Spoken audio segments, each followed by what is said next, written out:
రామో విగ్రహవాన్ ధర్మః.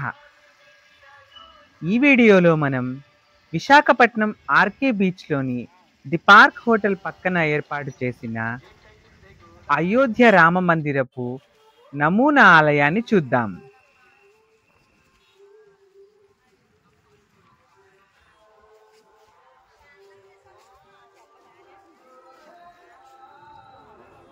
ఇది ఎంట్రన్స్. ఒక్కొక్కరికి 50 రూపీస్ టికెట్. 3 సంవత్సరాల పైబడిన వారందరికీ టికెట్ అన్నమాట. అంటే చిన్నపిల్లలు కూడా 3 ఇయర్స్ అబోవ్ ఉంటే వాళ్ళకి కంపల్సరీ టికెట్ తీసుకుని లోపలికి వెళ్ళాలి.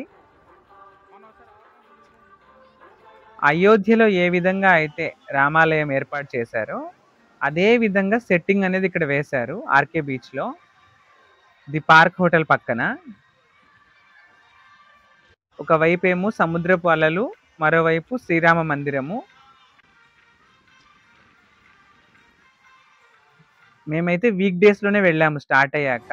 ఆ రోజు కూడా చాలా రష్ ఉంది ఈవినింగ్. ఇంకా వీకెండ్స్లో అయితే చాలా రష్ ఉంటుందట. లోపలైతే ఎక్కువ ఫొటోస్ తీనివ్వలేదు. చాలా మంది బయట ఉన్న వాళ్ళైతే ఫొటోస్ కంటిన్యూస్గా తీసుకుంటున్నారు, ఫొటోస్ వీడియోస్. లోపలైతే పెద్దగా అలౌ చేయలేదు.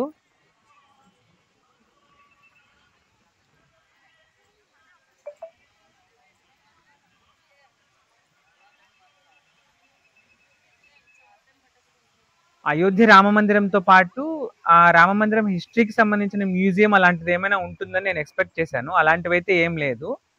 50 రూపీస్ టికెట్ తీసుకున్నారు.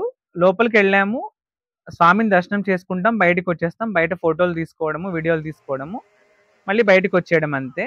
స్టాల్స్ కూడా చాలా వరకు నేను వెళ్ళిన రోజైతే ఖాళీగా ఉన్నాయి, అంటే ఆ టైంలో. టైమింగ్స్ కూడా మార్నింగ్ 9 నుంచి ఉన్నట్టుంది టైమింగ్. నైట్ వరకు ఉన్నట్టుంది ఎంట్రీ.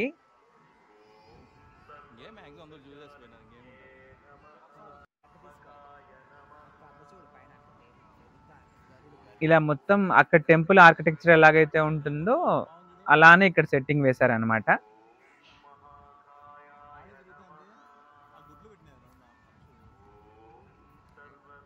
చాలా మందికి అంటే అయోధ్య వెళ్ళలేని వాళ్ళకి ఇది ఇంట్రెస్టింగ్ గా అనిపిస్తుంది. ఒకసారైనా వెళ్ళి చూద్దాము ఎలా ఉంటుందో టెంపుల్ అనేసి. మనం మిగతా ఆర్కిటెక్చర్ తో పెద్దగా కనెక్ట్ కాము, ఎందుకంటే ఆ శిల్పాలు అనేవి పెద్ద క్లారిటీగా అనిపించవు. ఓన్లీ రామ మందిరం అనే ఫీలింగ్ తో మనం లోపలికి వెళ్ళి రావాలి. ఇది నైట్ టైం లుక్ చాలా బాగుంది. ఈ వీడియో మీకు నచ్చితే లైక్ చేసి షేర్ చేయండి. ఇలాంటి మరిన్ని వీడియోల కోసం ఈ ఛానల్ని సబ్స్క్రైబ్ చేయండి.